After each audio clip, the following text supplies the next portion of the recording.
Engenhando Talks. Apresentação: Professor Fernando Lavoie. Olá a todos, sejam todos muito bem-vindos. Esse é o Engenhando Talks. Hoje temos aqui uma presença especial de um professor aqui da nossa Escola de Engenharia de São Carlos, professor Tarcísio Barreto Celestino. A gente vai conversar sobre um tema bem interessante aqui, obras subterrâneas. Lembrando que a gente está transmitindo direto aqui da Arena TED, do CETEP, da Escola de Engenharia de São Carlos. Sejam todos muito bem-vindos aqui. Professor Tarcísio, muito obrigado por ter vindo aqui para conversar comigo. Eu que agradeço, Fernando, essa excelente oportunidade. E antes de mais nada, quero lhe dar os parabéns por ter feito essa maravilha desse CETEP, desse centro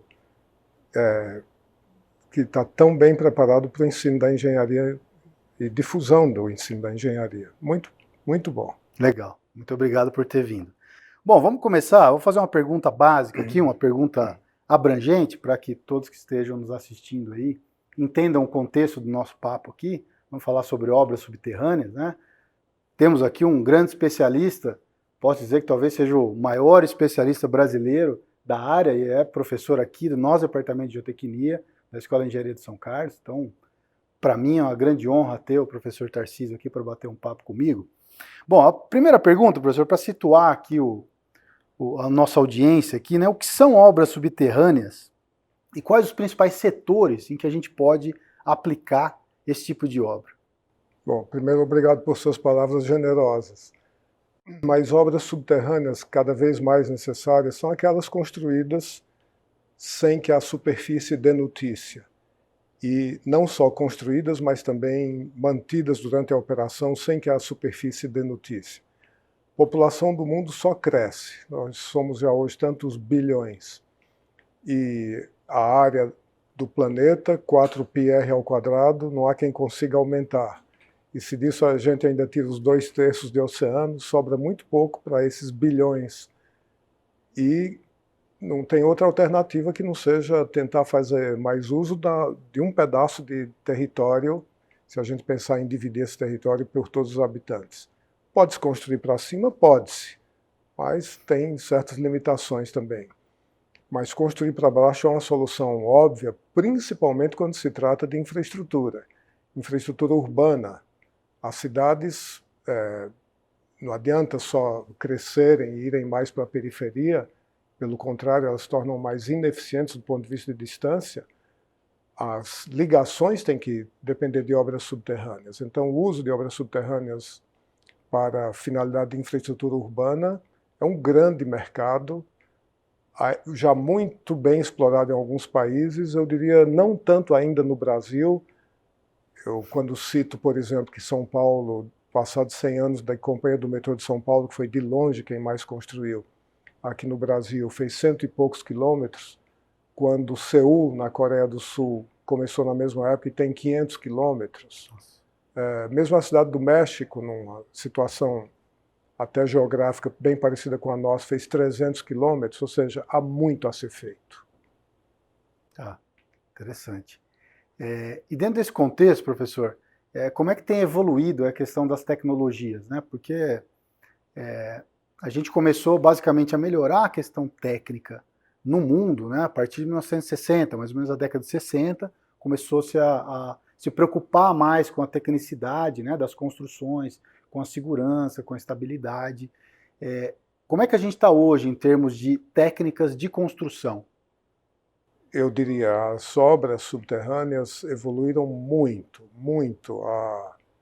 No ano 2019, eu tive a oportunidade de visitar, no mesmo ano, poucos meses de diferença, os 2 maiores fabricantes de TBMs, as máquinas tuneladoras, os 2 maiores fabricantes do mundo, e ver de perto o que eles investem em pesquisa e desenvolvimento. É impressionante, e a eletrônica, a digitalização já estão aí há algum tempo, mas esse é um campo em que eu conclamo as novas gerações a investirem fundo na sua capacidade de misturarem as demandas que ainda existem das construções subterrâneas com as possibilidades que a digitalização nos trouxe. Então, eu me lembro de uma matéria na revista Economist, alguns anos atrás, falando das diferentes indústrias e do grau de desenvolvimento de diferentes indústrias, e infelizmente punha a indústria de construção num nível muito baixo, comparado a tantas outras indústrias, a indústria química, manufatura, etc. Mas isso quando a gente pensa na indústria de construção de um modo geral. A indústria de construção subterrânea, eu diria, está muito avançada em relação à construção em geral. Tanto que o PIB mundial de construção subterrânea cresce a uma taxa de cerca de 10% ao ano, mas a taxa de crescimento da indústria de construção subterrânea é sempre superior à da construção geral, em cerca de mais de 10%. Uau. Interessante. Quer dizer que é um caminho promissor, né? Sim, embora o Brasil não tenha investido tanto ultimamente em obras subterrâneas como outros países, Noruega possivelmente o exemplo melhor nesse planeta, mas sem dúvida isso é inevitável que nos próximos anos esse desenvolvimento terá de vir, e por essa razão eu sempre conclamei os alunos a pensarem fundo nessa área. Sem querer fazer trocadilho, pensarem fundo. Bom, vamos falar um pouquinho de você, da sua história, né? O que te levou a ir para a área de mecânica das rochas, né? Você que é um engenheiro civil, qual foi a sua motivação para ir para essa área? Pois é, isso é interessante, eu diria as coincidências, os fatos da vida profissional. Eu era um engenheiro júnior, trabalhando na empresa Temag Engenharia, envolvido com alguns projetos de hidrelétrica na época, e num deles realmente que mudou a minha vida profissional foi o projeto da barragem de Água Vermelha, onde o consultor da área de geotecnia era o professor Manuel Rocha, grande expoente da mecânica das rochas, um dos fundadores da disciplina de mecânica das rochas, ele junto com o professor Leopold Miller. E o professor Manuel Rocha trazia sempre demandas mais fundas a respeito do que nós deveríamos fazer para a próxima reunião. E aquilo me levava a ir para a biblioteca estudar e a descobrir os fascínios da mecânica das rochas. E eu, na hora de pensar na minha pós-graduação, até já tinha iniciado um programa de pós-graduação na Poli, que na realidade não foi adiante, mas quando eu pensei efetivamente na pós-graduação que efetivamente fiz na Universidade da Califórnia, em Berkeley, eu não tive mais dúvida de que seria na área de mecânica das rochas, pelo fascínio que eu posso dizer o professor Manuel Rocha despertou naquela confluência de fatos favoráveis, coincidências da vida. Legal, que bom. E eu convivi também, posso dizer, com alguns expoentes da mecânica das rochas aqui no Brasil. Murilo Donditi Ruiz era diretor da empresa da Temag Engenharia, já falecido, Giacomo Ré, outro, já era um engenheiro e tanto, quando eu era um engenheiro júnior, e essas pessoas, eu diria, me moldaram para esse caminho. Ótimo. E falando um pouquinho sobre a tradição aqui da nossa escola, né? A gente está falando aqui de obras subterrâneas. As obras subterrâneas podem ser feitas tanto em maciços terrosos, né, em solo, quanto em maciços rochosos, né? Mas especificamente a gente está falando um pouco aqui sobre a mecânica das rochas. Dentro desse contexto, a gente tem uma tradição bastante interessante, né, da disciplina mecânica das rochas, no curso de Engenharia Civil aqui da Escola de Engenharia de São Carlos, né? E o amadurecimento dele, né, o nascimento dessa tradição, dessa disciplina, ela se confunde com o amadurecimento da própria disciplina no mundo, né, professor? Conta um pouquinho para a gente aí. Pois é tido mundialmente que uma disciplina se estabelece no momento em que se estabelece a Sociedade Internacional daquele assunto. E a Sociedade Internacional de Mecânica das Rochas, ISRM, na sigla em inglês, a fundação da ISRM aconteceu em 1962, na cidade de Salzburgo, na Áustria. E se entende que houve dois fundadores da disciplina, como eu já mencionei, o os professores Manuel Rocha e Leopold Miller. E o professor Leopold Miller era professor na Universidade de Munique, Universidade Técnica de Munique, e ele estabeleceu a disciplina de mecânica das rochas pioneiramente em 1964. E a Escola de Engenharia de São Carlos ofereceu pela primeira vez a disciplina de mecânica das rochas em 1964, no mesmo ano da Universidade Técnica de Munique, onde o fundador, o pai da matéria, tinha estabelecido. Isso graças ao pioneirismo e às antenas sempre ligadas no que era novidade do professor Vitor de Mello, que era professor daqui dessa escola naquela época, e ele próprio deu a disciplina inicialmente, de modo que esse é um fato marcante e muito positivo a respeito do ensino de engenharia nessa escola. E é muito interessante que o Departamento de Geotecnia, ao longo dessas décadas, tentou sempre e conseguiu manter esse tripé das 3 disciplinas principais da geotecnia, a mecânica dos solos, geologia de engenharia e mecânica das rochas, como eu posso dizer, não conheço outro programa nesse país que tenha mantido isso de maneira tão sólida. E é interessante que a gente mantém essa disciplina desde 1964, como o professor Tarcísio disse, né?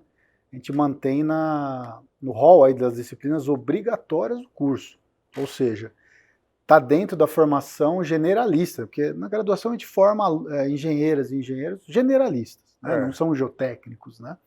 Mas eles têm que passar pela mecânica das rochas. Para mim é uma grande honra, porque hoje eu sou um dos professores da disciplina mecânica das rochas, né? Então, eu ia dizer isso, eu tive a grande honra, estou praticamente saindo agora, mas a grande honra de ter sido durante mais de 30 anos professor de mecânica das rochas. Hoje me sinto muito feliz que uma pessoa da sua qualidade que está assumindo, mas também não fui eu, não será você, mas é a tradição que essa escola sempre manteve, de professores outros que vieram antes de nós, que põe o nível da disciplina de mecânica de rocha, eu posso dizer, a nível muito bom, mundialmente falando. E eu posso dizer isso porque houve algumas medidas disso. Uma delas foi o Rock Bowl, uma competição entre alunos que a Sociedade Internacional de Mecânica de Rochas faz nos seus congressos internacionais. E em 2019, os alunos dessa escola ganharam o Rock Bowl Internacional, na finalíssima contra a Universidade de Queens, no Canadá, ganharam, posso dizer, de goleada, de 100-20. Uau. Se a gente divide o numerador e o denominador, é uma goleada de 5-1. E o mérito, eu era o professor na época, eu não atribuo a mim, mas aos alunos, Gabriel Bileski, Taira Miller e João Gabriel Zacarim, mas é um índice, é uma medida da qualidade do ensino dessa escola que vem dessa tradição.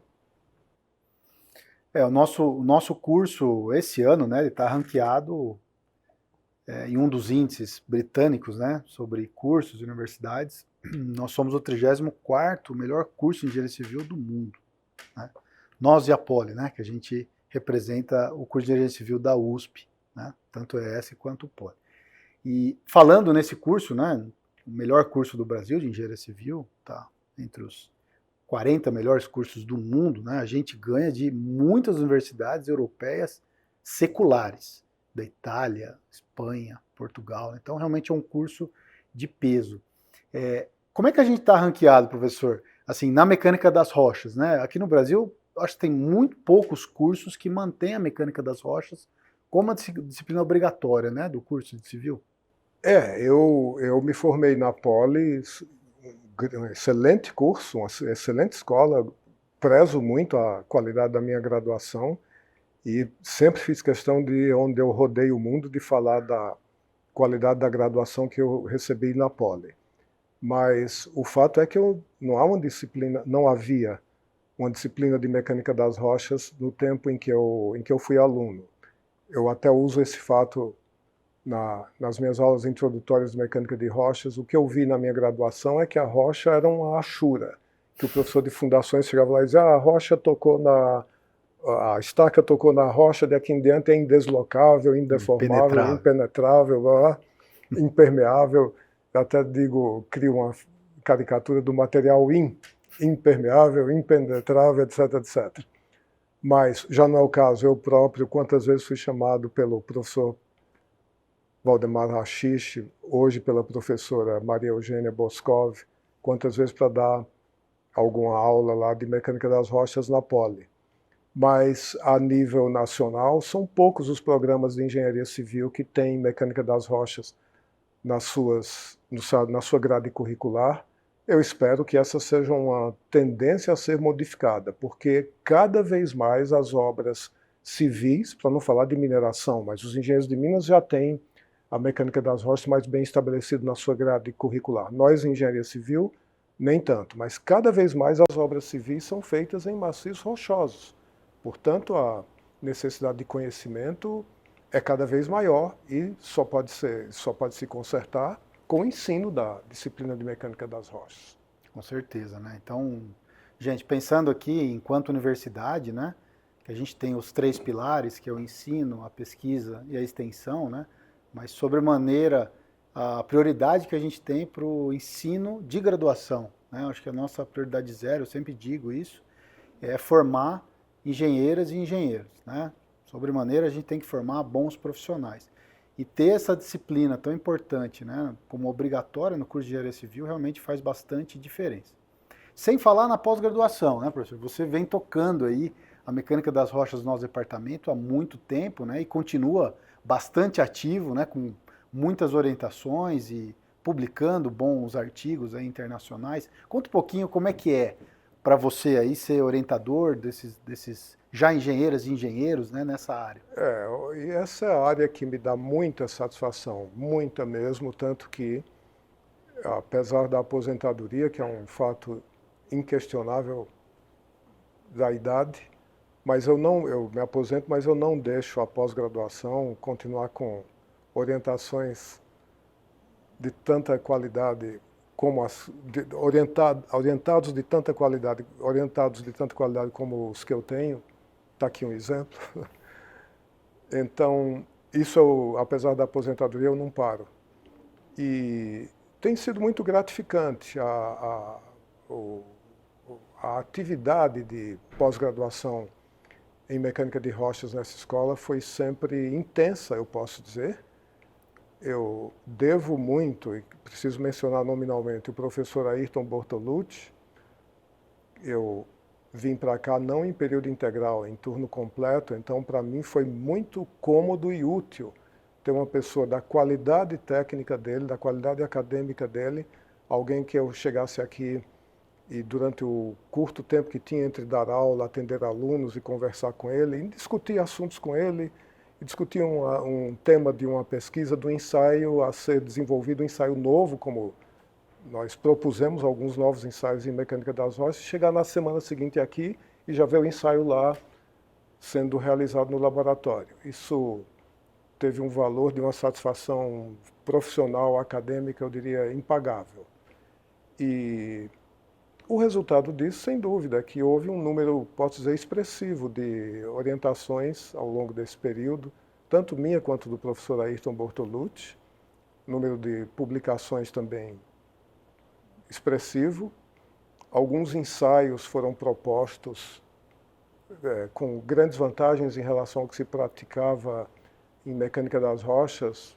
Por exemplo, eu dou um exemplo só: medir propriedades elásticas a partir de ensaio de compressão diametral, que tradicionalmente se fazia isso com strain gauges, mas com muitas desvantagens. E nós propusemos um método de medir com deslocamentos diametrais, coisas que não estavam nos compêndios de mecânica de rocha e que hoje estão.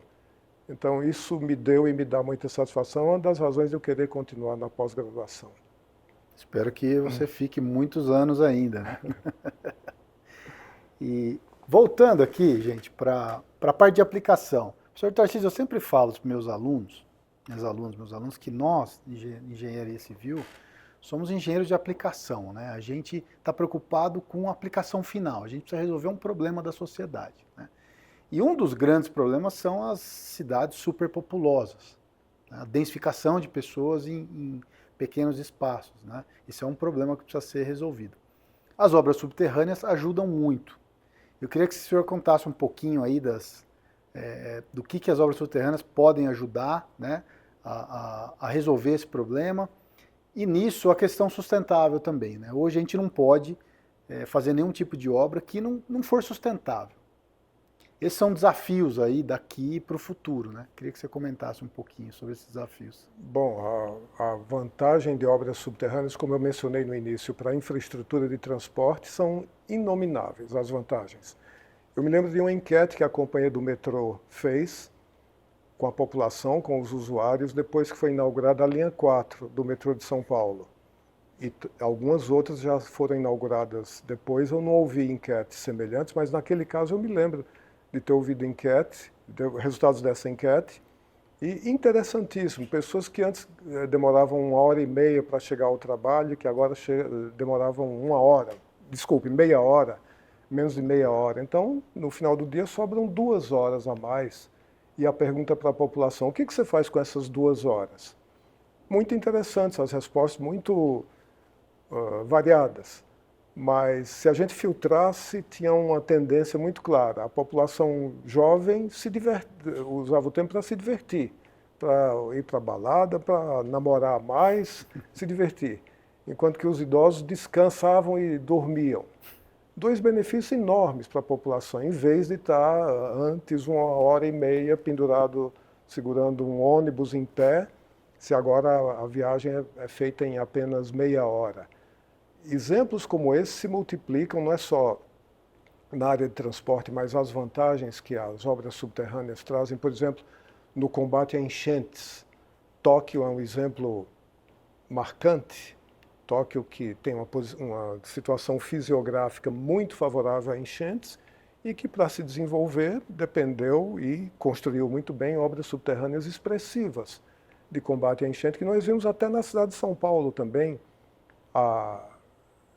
Até a década de 90, faz 30 anos, a Avenida Pacaembu, a principal avenida de um bairro nobre de São Paulo, era palco de enchentes enormes a cada chuva.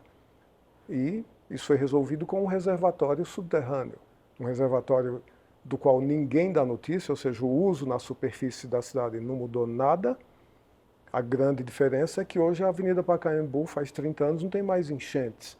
Então, e com as mudanças climáticas, a intensificação das chuvas cada vez mais intensas, desculpem o pleonasmo, mas o uso das obras subterrâneas é inquestionável para isso. E, por outro lado, podem se fazer piscinões a céu aberto, como também é uma solução na cidade de São Paulo, onde o espaço existe. Pode, mas cadê o espaço no Vale do Anhangabaú?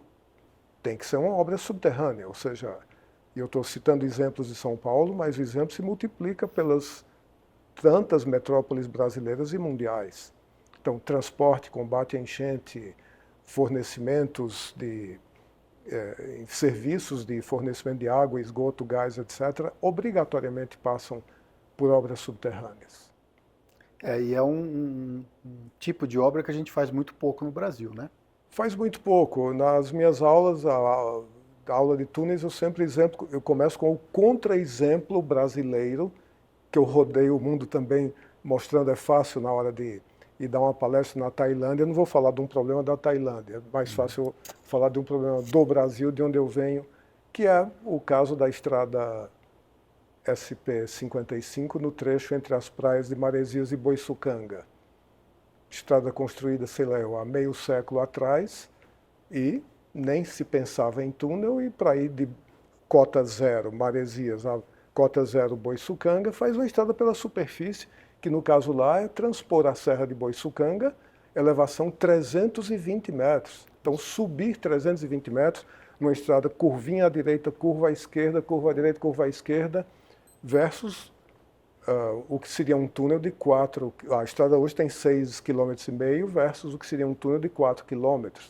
Então uma continha rápida que eu fiz com alunos daqui do departamento de transporte da escola, o custo operacional de um veículo subir atrás de um caminhão, curva à direita, curva à esquerda. A população, nós gastamos a mais ao longo desses 40 anos da estrada 1,2 bilhões de dólares em custo operacional de veículo. Para não falar ou seja, pagamos caro, mas tem alguns outros que pagaram muito mais caro, pagaram com suas vidas. É só olhar o número de cruzes de quem morreu nos acidentes lá, naquelas curvas da Maresias Boiçucanga. Ou seja, isso seria impensável num país como a Noruega, alguém fazer uma estrada daquela em vez de ter feito um túnel. Então, é uma mentalidade que precisa ser mudada nos nossos engenheiros, de que a estrada perfeita não é aquela que faz um balanço perfeito dos volumes de corte e aterro. Não, não é isso. Tem que se pensar no túnel nessa equação. E falando nisso, professor Tarcísio, como é que a gente muda a cabeça dos órgãos governamentais, né, na hora da gente planejar uma obra? Com educação. Com educação. Aqui eu vejo o papel da escola, o CETEP, que você tão bem dirige hoje, eu acho que é um vetor, é um veículo importante para isso, para a educação, não só dos que estão aqui dentro, mas você que também é da comissão de extensão da escola, ou seja, o elo entre a escola e os profissionais deve ser cada vez mais estreitado. Então a sua comissão é de uma importância enorme nisso. Eu também acho que um papel importante está nas agências financiadoras de obra. Quando eu fui presidente da ITA, Associação Internacional de Túneis, esse foi um ponto que me preocupou, por saber que a disciplina de túneis, assim como mecânica de rochas, não faz parte da grade curricular de muitas escolas de engenharia. E como é que o Banco Mundial empresta $1 bilhão para uma entidade, para uma obra de infraestrutura subterrânea, que vai ser gerida, a construção vai ser gerida por um profissional que não sabe o que é um túnel, que não estudou. Isso me preocupou e me preocupa muito. Então eu me lembro que nós conseguimos na ITA, Associação Internacional de Túneis, colocar esse ponto como um dos pontos no nosso plano estratégico. Nosso plano estratégico que a educação, a ITA tem uma fundação fundada pelo professor André Assis, brasileiro, que foi presidente da ITA antes de alguns mandatos antes de mim, uma fundação que se preocupa com a educação, que essa fundação abordasse as agências financiadoras para dizer isso. Escuta, você não pode dar $1 bilhão para ser gerido por alguém que não sabe o que é o tipo de obra. Então, eu me lembro que no Congresso de 2018, em Dubai, nós chegamos a ter uma reunião com uma pessoa importante do Banco Mundial para dizer isso. A ideia foi muito bem aceita. E eu espero, obviamente, não era de esperar que 2019 já tivesse tudo resolvido. Não, mas, sem dúvida, isso vai mudar, tende a mudar. Mas eu vejo, então, dois papéis, do CETEP e dos outros órgãos das outras escolas, de passarem esses conhecimentos para os profissionais que já se formaram e nas agências financiadoras de exigirem qualificação dos gestores desses contratos de financiamento.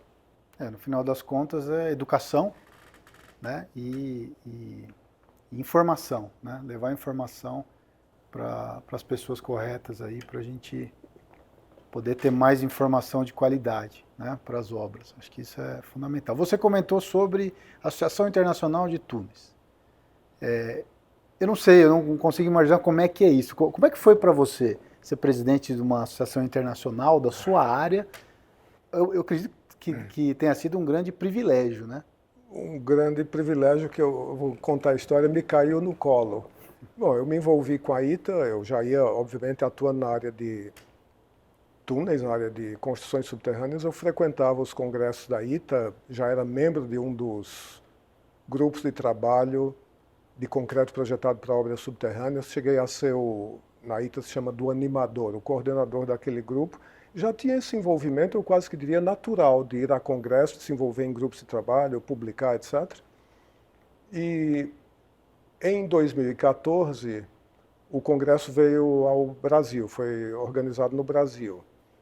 Nós competimos 3 anos antes com Singapura, Austrália e, desculpe, já não me lembro o terceiro país, e felizmente nós ganhamos a ideia, a proposta de trazer o congresso para o Brasil foi realizada em Foz do Iguaçu em 2014. É regra da ITA que quando alguém propõe sediar um congresso, que aquele país tem que ter uma pessoa no conselho executivo durante o período de organização. Isso foi em 2011, então de 2011 a 2014 eu estaria, por essa regra da ITA, dentro do conselho executivo, e estive. Lá pelas tantas, houve uma eleição de presidente e de vice-presidente em 2013, e me propuseram que eu fosse vice-presidente, que eu me candidatasse a vice-presidente. Eu confesso que nem considerei, nem falei para o presidente do CBT, Comitê Brasileiro de Túneis, que é quem pagava as minhas viagens. O Conselho Executivo da ITA se reúne 5 vezes por ano em lugares diferentes do mundo, etc. Eu nem considerei, nem trouxe isso para o CBT. Mas, de novo, aí formalmente, num jantar que tinha muita gente, propuseram, não, você deve ser vice-presidente. E entre as pessoas que estão no Conselho Executivo, você percebe aqueles que são mais ativos, e sem chauvinismo, eu era talvez um dos mais ativos. Eu pensei, bom, tudo bem, ser vice-presidente, vamos lá. Cheguei a ser vice-presidente. Em 2016, terminava o meu mandato de vice-presidente, eu estava indo para o que eu julgava minha última reunião no Conselho Executivo, uma reunião em Lisboa, e eu pensando no voo, nossa, foi bom esse período, usufruí muito de aprendizados, etc., mas chegou ao fim. Cheguei em Lisboa e o prazo para inscrições para presidente havia passado, e o único candidato a presidente, que era outro vice-presidente, havia desistido. Então era uma situação rara na associação, não sei se já tinha acontecido antes, de chegar à data de limite de inscrições e não tinha candidato. E o diretor executivo consultou lá os estatutos, e nessa situação o Conselho Executivo escolhe um. E não é que ele escolhe e vira presidente, não. Ele escolhe um para ser candidato, que vai ser submetido à votação na Assembleia Geral. E me escolheram. E eu, que não tinha pensado em ser presidente da ITA, não tinha me candidatado, apesar de ser vice-presidente, e os candidatos naturais eram os vice-presidentes, pensei, nossa, me caiu no colo a posição de presidente da ITA, uma posição importante. Não tinha pensado, mas por que não também? E liguei para os meus 3 chefes no Brasil, a primeira a minha mulher, que me respondeu, ai, ai, ai, ai, ai. Mas eu fui adiante e foi uma experiência e tanto. Que legal. Eu imagino, né? Acredito que você tenha tido a oportunidade de conhecer os especialistas aí do mundo inteiro, né? E interagir com eles. Eu acho que isso deve ter sido uma experiência fantástica, né? Por falar em experiência, professor, a experiência é importante na engenharia, né? A gente estudar, se formar, se pós-graduar, né? A gente tem muitos alunos na pós-graduação que vêm se especializar em geotecnia aqui na escola de engenharia, mas no fim das contas a gente tem que ir no mercado de trabalho, temos que trabalhar, ganhar experiência, né? E isso vai enriquecendo a gente, né?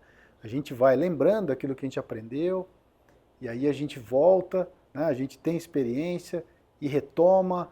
E pelo menos comigo foi assim, eu comecei a entender melhor e consolidar os conceitos básicos de maneira mais simples.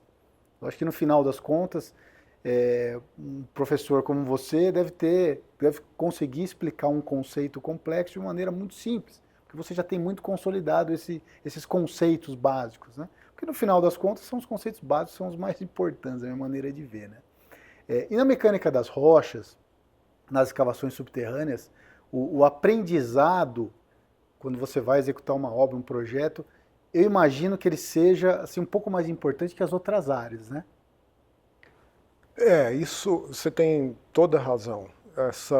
Essa união do ensino e da prática da profissão, uma enriquece a outra. Uma enriquece a outra. Essa escola tem alguns expoentes, tem muitos expoentes, mas eu não posso deixar de citar o professor Nelson Aoki, é um desses expoentes da engenharia brasileira e do ensino da engenharia brasileira, porque ele concilia muito bem esses dois lados que você falou. Mas a mim enriqueceu muito e eu gostei muito da ideia de me tornar professor da escola de engenharia de São Carlos, orientador, de pesquisas, porque a possibilidade de trazer problemas reais para a pesquisa, e obviamente é inquestionável, é uma rua de duas mãos, eu não posso dizer que na minha profissão como engenheiro, que eu também não tinha utilizado conhecimentos que eu aprendi com os meus alunos. E muitas vezes isso foi muito gratificante, extremamente gratificante. Eu vou dar um exemplo, o dimensionamento de túneis. O dimensionamento de túneis, quando um túnel é construído por método mecanizado e se instalam anéis de concreto pré-moldado, um concreto que passou por todos os rigores de como deveria ser, desde o traço até a sua moldagem, cura, etc., é claro que ele tem propriedades mais do que conhecidas. Mas um túnel convencional, em que o suporte consiste de uma camada de concreto projetado, que é uma pasta no início, e que só vai adquirir propriedades do que a gente chama de concreto, como está nos manuais, 28 dias depois, e nesses 28 dias o túnel avançou, eu sempre tive esse desconforto. E um desconforto da vida profissional é ótimo para transformar numa dissertação de mestrado, numa tese de doutorado. Foi a tese de doutorado do Ricardo Gomes, de como é que um túnel que na realidade tem concreto projetado como seu suporte, que vai envelhecendo à medida em que a frente do túnel vai avançando, e ele já vai recebendo carga e se deformando quando tinha 7 horas de idade, 3 dias de idade. Eu uma vez recebi quase que um puxão de orelha apresentando um trabalho sobre isso no Instituto de Engenharia, e alguém me diz, mas você acha que alguém vai projetar um túnel com um método tão complicado? Ué, se a vida é complicada, a gente tem que reproduzi-la. E eu me senti muito confortável que quase que simultaneamente, ou às vezes até nós em caráter pioneiro, mas outras teses surgiram por aí, nas universidades de Viena, de Leoben, outra na Suécia, ou seja, pessoas que pensaram a mesma coisa ao mesmo tempo. Mas essa minha inquietude surgiu exatamente desse lado saudável da dupla função de professor e de engenheiro. E os maciços rochosos, eles são imprevisíveis muitas vezes, né? Tem muitas incertezas, muitas heterogeneidades, né? Então, a questão ali prática, né, de você aprender ali com uma obra, com um monitoramento, né? E você leva esse aprendizado para uma outra obra, né? Foi assim que a engenharia nessa área se construiu, né? O aprendizado, você cita o aprendizado da instrumentação. A instrumentação não há uma obra em mecânica de rochas que possa ser bem sucedida, a não ser uma escavação para um paiol de uma fazenda, não vou dizer isso, mas qualquer obra um pouco maior que não dependa fundamentalmente do entendimento que vem da instrumentação, que só se consolida na hora em que se constrói e que se condensa nessa palavra chamada experiência. E aí está um ponto, professor. Aí está um ponto que eu queria aproveitar para conversar com você. Eu estou aproveitando para conversar com um super especialista aqui, que é da minha área, né? Nós temos um problema no nosso país que é o seguinte: hoje, nas obras importantes, não falta instrumentação, mas muitas vezes falta o conhecimento para leitura dessa instrumentação e tomada de decisão a partir disso. Esse é um problema. E isso eu acho que é um problema de formação. A gente já discutiu um pouquinho aqui sobre formação, né? Hoje a gente consegue fazer instrumentação, a gente tem instrumentos, né, em tempo real, inclusive. Mas eu acho que o que a gente peca, infelizmente, é que muitos engenheiros não sabem entender, ou ler e entender o que está acontecendo com a dinâmica do maciço, né? Como é que a gente pode melhorar isso? Voltando um pouquinho para o ensino, a gente foi um pouquinho para a prática, agora voltando um pouquinho para o ensino. Eu estou errado nessa minha visão, ou eu estou muito... Você está certíssimo, mas de novo eu tenho certeza de que o remédio é educação. De novo, o remédio é educação. Eu me lembro de um engenheiro de uma entidade importante, que aqui no Brasil a gente chama de ATO, essa atividade do acompanhamento técnico de obra, que é exatamente essa fase que você está falando. A obra está andando, a instrumentação está sendo lida, e que uso a gente faz dessa instrumentação? Puxa vida, o Terzaghi já formulou isso há tantas décadas atrás, não sei quantas, no que ele chamou o método observacional. Se uma pessoa como o Terzaghi formulou o método observacional é porque ele tem fundamento, ele precisa existir, tá certo? Mas eu estava dizendo, eu ouvi de uma pessoa, de uma entidade importante, que na empresa dele ele não quer pagar a TO, essa fase do acompanhamento técnico de obra, porque ele disse, eu não quero pagar por erro de projeto. Isso no meu coração é pior do que uma bala, sei lá. Isso não é erro de projeto. Eu não vou dizer que para construir esse prédio precise de um ATO. As incertezas de quando se concretou aquele pilar são nulas. Mas numa obra geotécnica, a dezenas, centenas de metros de profundidade, as possibilidades de incerteza daquilo que se imaginou no modelo numérico na hora do projeto, os desvios entre o que a obra efetivamente aponta e como ela se comporta em relação àquele modelo na fase de projeto podem ser muito grandes. E não olhar isso aí sim é falta de discernimento, de não saber usar aquilo que a natureza nos oferece. E a natureza nos oferece a obra, a instrumentação, para ser usada com os fundamentos que alguém um pouco bem formado, chamado Carlo Terzaghi, já formulou há tantas décadas. Então, alguém que pense dessa maneira me assusta. Mas o que eu estou dizendo é um fato real. Realmente. E isso acontece, né? Infelizmente, por isso que a gente precisa investir na educação, investir em cursos, né? Cursos de pós-graduação, cursos de especialização, para que a gente possa formar melhor nossos engenheiros e engenheiros que estão no mercado de trabalho, né? É um pouco mais difícil eles voltarem aqui para a universidade, mas acho que a gente precisa melhorar nessa área, né, que a gente está conversando. E, professor Tarcísio, conta um pouquinho das obras que você participou ao longo aí da sua vida profissional, né? Você tocou 2 carreiras ao mesmo tempo, né? A carreira profissional como projetista, consultor e também como professor e pesquisador aqui da nossa escola. E enriqueceu bastante as suas pesquisas, como você mesmo comentou, né? As suas inquietudes nas obras você trazia, né, para a pesquisa aqui. Eu sei que foram muitas obras, mas conta algumas interessantes que você participou. Olha, existe uma obra que marcou minha carreira, isso eu sempre digo, a caverna da usina de Paulo Afonso IV. Eu era, na mesma época de Água Vermelha, que eu já mencionei, também trabalhando no projeto de Paulo Afonso IV, com gente da qualidade, como eu disse, do Murilo Ruiz e Giacomo Ré. E aquela é uma obra emblemática, porque ela havia sido projetada por uma empresa, eu quase que disse o país e não quero dizer, uma empresa de um país europeu, um país de nome. E a obra, como projetada, era inviável. Aliás, na minha disciplina de mecânica de rochas, o ábaco lá do Biniavski, de tempo de autossustentação, como ele é mal entendido ou não foi interpretado por muita gente que, sei lá, eu se assisti uma disciplina de mecânica de rochas ou de obras subterrâneas. Mas, enfim, aquele projeto era de alguém que não olhou aquele ábaco do Biniavski. E, como tal, ele era inconstruível. Uma cavidade, como se havia pensado lá, de 32 metros de vão, num maciço de rocha granítica muito fraturada, um maciço classe 3, ou seja, para quem não sabe o que é isso, de qualidade mediana. E não havia como aquilo ser construído como tal.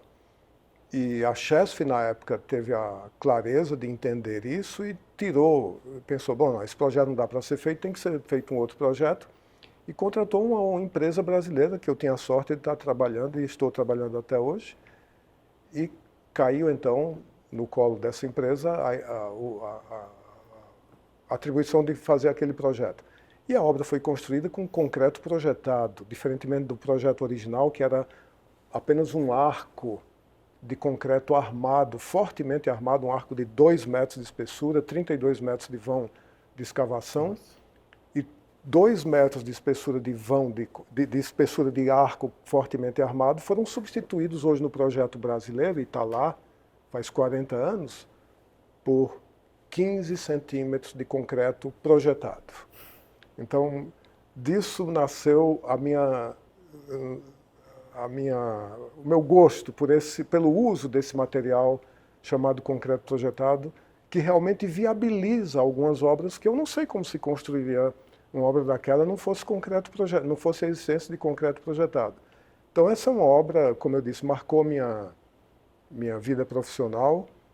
Eu, mais tarde, quando me envolvi na ITA, eu disse que eu estava no grupo de trabalho, grupo do qual eu cheguei a ser coordenador, o grupo do uso de concreto projetado para obras subterrâneas.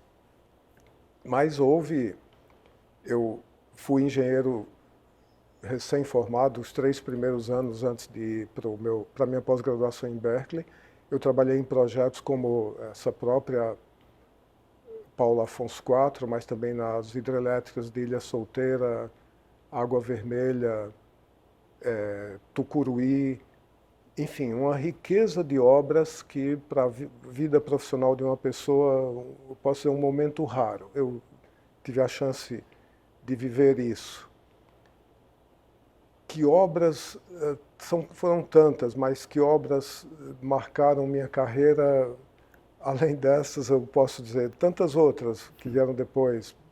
Própria Porto Primavera, trabalhar para o metrô de São Paulo nos anos 80, comecei a trabalhar para o metrô de São Paulo nos anos 80, foi um período que me deu muita satisfação, a época em que essa vida do chamado ATO foi vivida até as últimas consequências, a ponto de que eu me orgulho disso, mas isso está publicado. Trabalhamos numa obra em que a engenharia do acompanhamento técnico daquela obra foi tão intensa e se tirou tanto proveito que a obra saiu mais barata do que planejado. Que é difícil, todo mundo diz, tudo que é obra custa mais caro, eu dou o contra-exemplo. Não, conheço pelo menos uma que custou substancialmente mais barato, exatamente por causa do uso de engenharia, de interpretar a instrumentação, saber interpretar a instrumentação e tirar proveito disso. Obviamente, para isso, você precisa ter não só engenharia do lado do projetista, mas engenharia do lado do cliente também, com quem você tem... Enfim, precisa ter alguém que entenda e que participe dessa discussão. E eu não posso deixar de reconhecer a qualidade técnica daquele pessoal da companhia do metrô.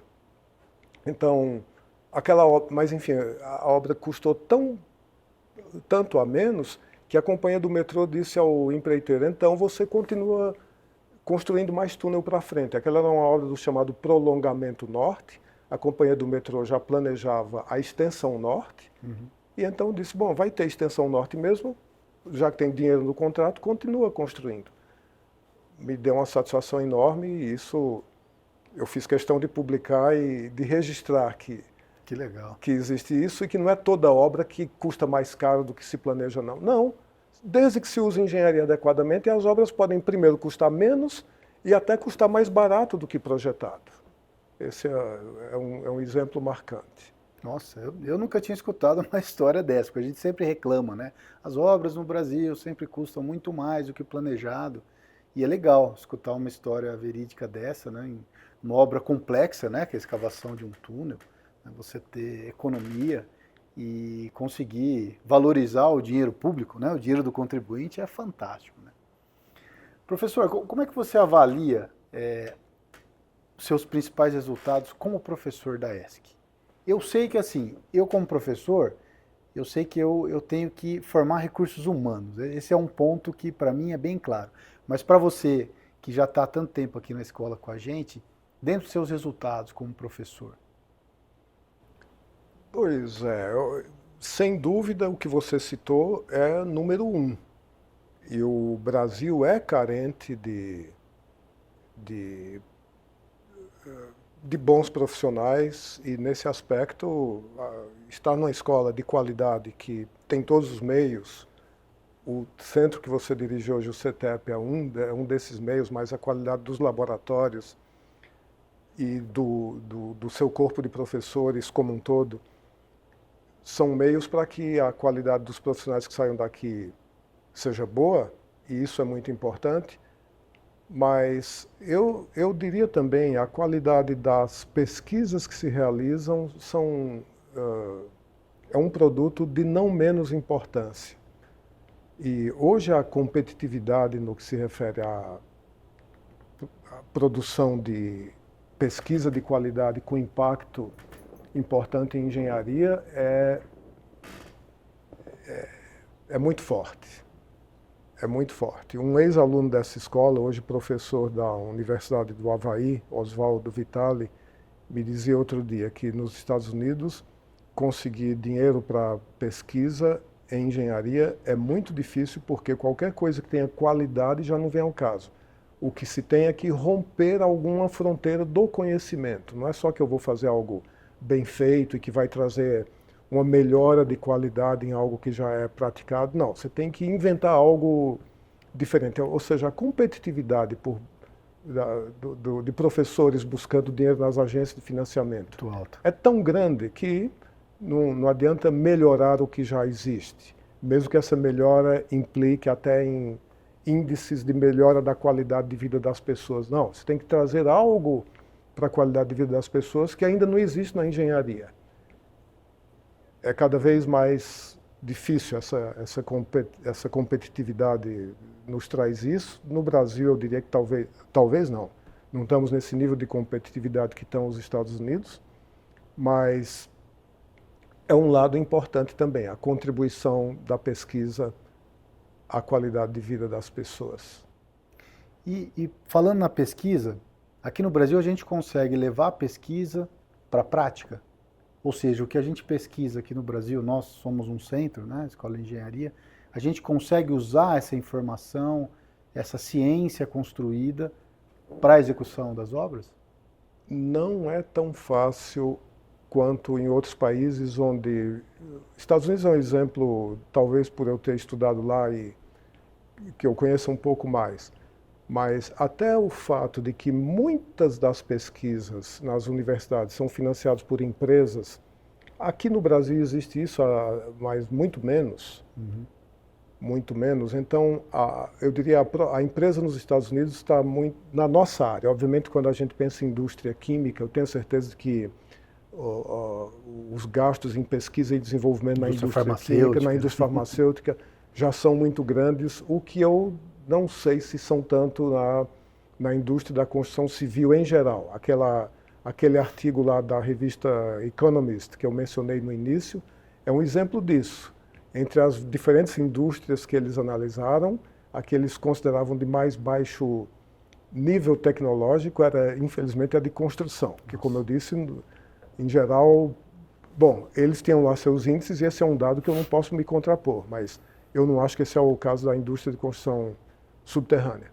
Mas esse conservadorismo e aquilo que a Economist escreveu a nível seguramente mundial, ou pelo menos pensando, eles são da Inglaterra e tem forte influência dos dados dos Estados Unidos, eu diria, do mundo desenvolvido, se essa é uma situação do mundo desenvolvido, o quadro é pior aqui no Brasil. Então, respondendo sua pergunta, alguma coisa passa, mas a impedância é grande. A impedância é grande. Convencer os tomadores de decisão a respeito de vantagens do que se avança na universidade é um papel nosso. Não só falar, como eu costumo dizer, não só falar no intramuros dos congressos, etc., que todo mundo já pensa isso, mas saber dizer à sociedade. O que é mais difícil? O CETEP é um órgão que possivelmente pode desempenhar esse papel, mas a universidade como um todo, ninguém ouve a universidade. Ninguém quer ouvir a universidade. Pelo contrário, até eu vejo em nossa área até uma resistência de achar que nós somos poetas. É uma grande pena isso, né? Houve um governador da Califórnia que cortou muitos fundos da Universidade da Califórnia com a frase célebre, que a universidade odiava esse governador, porque ele disse, não é dever do Estado pagar dinheiro para satisfazer a curiosidade de alguns indivíduos. Era essa a visão que um governador da Califórnia, chamado Ronald Reagan, depois chegou a ser presidente do país. Mas olha a abobrinha que disse ele. Com certeza, com certeza. Pesquisa é satisfazer curiosidade de nós, indivíduos, professores da universidade. E ainda mais a nossa área, que é tão aplicada, né? É. E a gente cresce nas obras com o que a gente aplica em pesquisa na universidade, né? E, professor, qual é a sua visão para o futuro no Brasil, pensando em obras subterrâneas? Você acha que é uma tendência do aumento do uso dessas técnicas, né, pelas diversas vantagens que você comentou? Ou se a gente continua estagnado, o que você imagina para o nosso futuro? Não, eu acho que cada vez mais vão se construir obras subterrâneas. Eu ainda acho, a nossa situação é muito incipiente ainda. Eu acho que, eu vou contar o exemplo de um amigo meu francês que morava em São Paulo, infelizmente faleceu, e sendo francês, obviamente, grande usuário de metrô. Então ele me contou, eu fui a Porto Alegre, uma cidade onde ele nunca tinha ido, então o que ele fez? Ele abriu um mapa de transporte da cidade de Porto Alegre e viu que tinha um metrô que passava perto, que estava lá uma estação no aeroporto. Pela escala do mapa que ele tinha, era um metrô que ele podia usar. Então ele desce do avião, sai andando pelo aeroporto, procurando uma placa que indica táxi estava aqui, ônibus estava ali, lá, e não tinha metrô. E até que ele, já que ele não conseguiu se orientar pela sinalização, perguntou para alguém, cadê o metrô? A pessoa, mas que metrô? Ele disse, não, que eu li no mapa que tem uma tal estação de metrô. Não, essa estação não está aqui no aeroporto. Você tem que pegar uma Kombi para ir para a estação de metrô. Pelo amor de Deus, um metrô que, para alimentar a demanda de um aeroporto, usa uma Kombi. Todo respeito, enfim, um dia o metrô de Porto Alegre, sem dúvida, vai chegar ao aeroporto. Mas eu vejo metrôs fora de São Paulo, a grande maioria com trens elevados, e a desvantagem do transporte de massa em obras elevadas, sejam de metrô, sejam rodoviários, etc., são inomináveis. A degradação, o minhocão de São Paulo, que o diga. É inquestionável que a tendência é que se construa muito mais obras subterrâneas, ou seja, esses próprios metrôs de outras capitais brasileiras, que hoje estão baseados em trens em superfície ou em elevado, não vão durar, essas obras vão ter que ir para o subterrâneo muito cedo, porque é insustentável essa situação e a vantagem é tão grande que isso é inquestionável que muito cedo esse panorama muda. Por isso eu vejo, e é uma coisa que eu digo sempre nas aulas, a perspectiva de profissional para esses jovens que estão se formando agora, de enveredarem por essa área, porque aqui no Brasil tem tudo, quase tudo a ser feito. Ou seja, no futuro a gente vai ter bastante demanda, vai continuar a ter bastante demanda por profissionais dessa área, né? Com certeza. Professor, vamos encerrar o nosso papo aqui. Gostaria de te agradecer muito, né? Infelizmente a gente não pode estender aqui, poderia ficar conversando aqui muitas horas sobre esse assunto, né? É um assunto interessante, é um assunto que está muito ligado com o desenvolvimento da infraestrutura do nosso país, que está intimamente ligado com a melhoria de vida das pessoas, a melhoria de economia de um país, né? Que eu adoro o nosso país aqui, país com muitos problemas, mas é um país que tem muitas potencialidades, né? E investir em obras subterrâneas é algo fundamental para a gente melhorar a nossa infraestrutura, ser mais competitivo mundialmente, né, comercialmente. Então é muito importante a gente ter conversado isso aqui. E agradeço muito, você que foi meu professor aqui na Escola de Engenharia de São Carlos, hoje somos colegas, né? A gente participa da mesma disciplina na graduação, na pós. Para mim é uma grande honra tê-lo aqui sentado para bater um papo comigo. Obrigado, professor. Eu que agradeço, Fernando, pela oportunidade e me sinto honrado de ter colegas da sua qualidade profissional e de tão boas ideias como é você. É com base nisso que eu tenho confiança no que vai ser o ensino da engenharia de agora em diante. Muito obrigado, Fernando. Maravilha, eu que agradeço, professor. Gente, então esse foi mais um Engenhando Talks. Até a próxima.